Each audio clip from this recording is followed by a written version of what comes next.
अब हम बात करते हैं रिलेशन इन ए आर और एम आर कि ए आर और एम आर के बीच क्या रिलेशन होता है।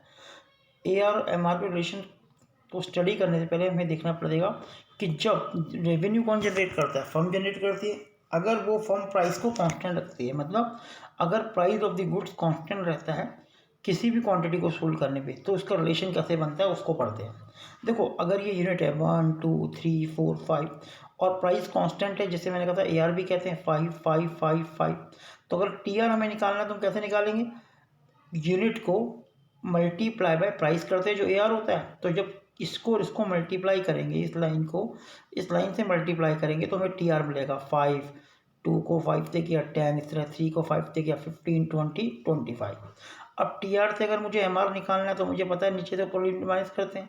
0 यूनिट सोल्ड करने पे टी आर कितना होगा 0, एक पे कितना होगा 5, तो 5 माइनस 0 5, 10 माइनस 5 5, 15 माइनस 10 5, तो एम आर ये आ गया।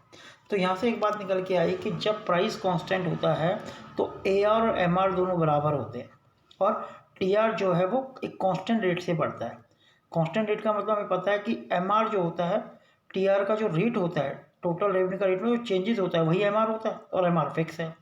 तो अब इसका हम कर्व अगर बनाते हैं तो कैसे बनेगा भाई, ए आर और एम आर का रिलेशन बोला हुआ, ए आर एम आर ये पैरेलल लाइन जा रही है, इसे हम प्राइस भी कहते हैं, ए आर भी कहते हैं, एम आर भी कहते हैं। कब होगा, व्हेन प्राइस रिमेन कांस्टेंट, अगर प्राइस कांस्टेंट है तो एक यूनिट में 5, 2 में 5, 3 में 5। तो अब देखो इसका पॉइंट पढ़ते हैं, क्या लिखा हुआ है इसने, कह रहा है when the price remain same output level like perfect competition, ये परफेक्ट कॉम्पिटिशन होता है।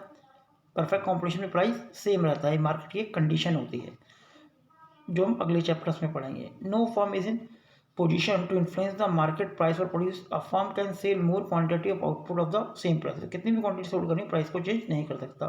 तो ऐसी कंडीशन में क्या होगा, the revenue every additional unit M R is equal to A R and A R M R both are coincide of the horizontal straight line parallel to X axis. तो ऐसी condition में ये parallel to X axis बनता है जब price constant होता है, जब मार्केट में गुड्स का प्राइस में कोई चेंज नहीं होता।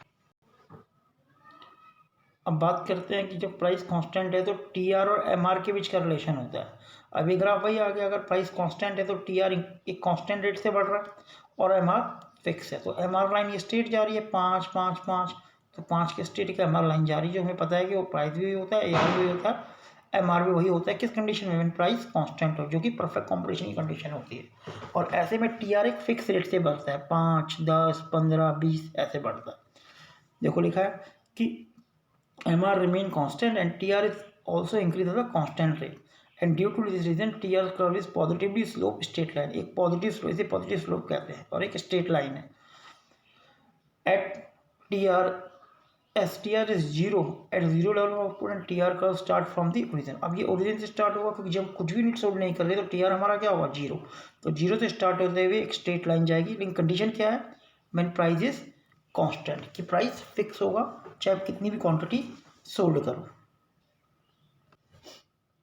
अब एक और कॉन्सेप्ट पढ़ते हैं, वही ए आर और एम आर के रिलेशन किस कंडीशन में, when price fall with rise in output, कि मतलब आप जितनी ज़्यादा यूनिट अगर सेल कर रहे हो तो आपको प्राइस को कम करना पड़ रहा है, अगर ऐसी कंडीशन है फर्म की जो प्रोड्यूसर है बेच रहा है। तो यहाँ लिखा है 1 यूनिट 5 रुपये में सोल्ड कर रहा है, क्योंकि ए आर हमें पता था प्राइस होता है। 2 यूनिट वो 4 में सोल्ड कर रहा है, 3 में सोल्ड कर रहा है, 4 यूनिट 2.25 में और 5 यूनिट 1 रुपये।